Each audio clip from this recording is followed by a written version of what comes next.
News 18 India. तो इसको प्रजा को चलाना है, सरकार की उसमें एक भूमिका है, सांसदों की उसमें एक भूमिका है।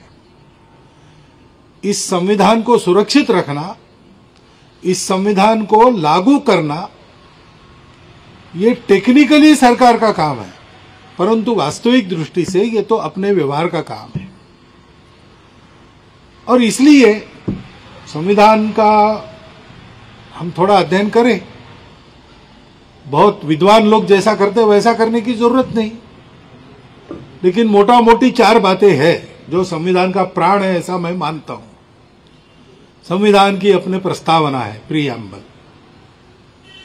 संविधान में नागरिक कर्तव्य दिए, संविधान में नागरिक हक अधिकार दिए, और संविधान में मार्गदर्शक तत्व दिए। ये बातें ऐसी है जो बदलती नहीं। सारी जो संविधान सभा की कार्रवाई हुई उसमें इन बातों पर पूरे संविधान सभा ने मिलकर निर्णय किया है। वो अपने देश का सामूहिक संकल्प है, उसके अनुरूप अपना आचरण होना चाहिए। हमारे यहां सब प्रकार की स्वतंत्रता दी है, परंतु ये भी कहा गया है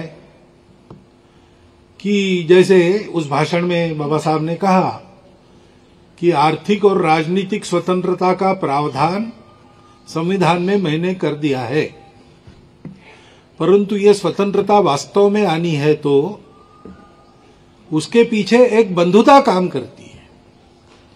स्वातंत्र्य, समता और बंधुता, ये तत्वत्रयी मैंने फ्रेंच राज्य क्रांति से नहीं ली, भारत में उपजे तथागत बुद्ध के विचार से मैंने उसको लिया है।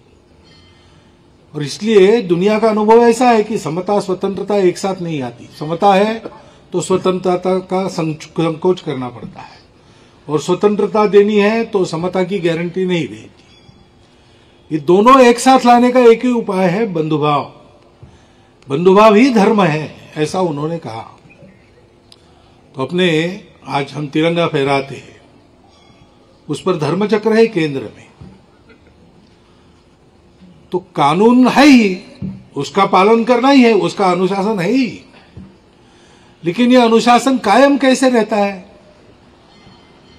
वो कायम रहे इसलिए सरकार के हाथ में दंड शक्ति है, विधान है, उसको लागू करने के अधिकार है, उसके लिए पुलिस है, बहुत सारी व्यवस्था है। लेकिन कोई भी चीज व्यवस्था के बल पर एक हद तक होती है। व्यवस्था को पालन करने वाले लोगों का मन रहता है, हम इस व्यवस्था में रहेंगे, इसका पालन करेंगे। ये क्यों होता है? ये भी इसलिए होता है कि व्यवस्था और जिनके लिए व्यवस्था है वो लोग, उनके प्रति एक आत्मीयता रहती है। ये हमने बनाई व्यवस्था है। कुल मिलाकर मोहन भागवत ये कहते हुए, गणतंत्र है, गण को चलाना है, और वो कौन चलाएगा? वो लोग ही आपस में चलाएंगे। वो भाव लोगों के अंदर से ही आना है।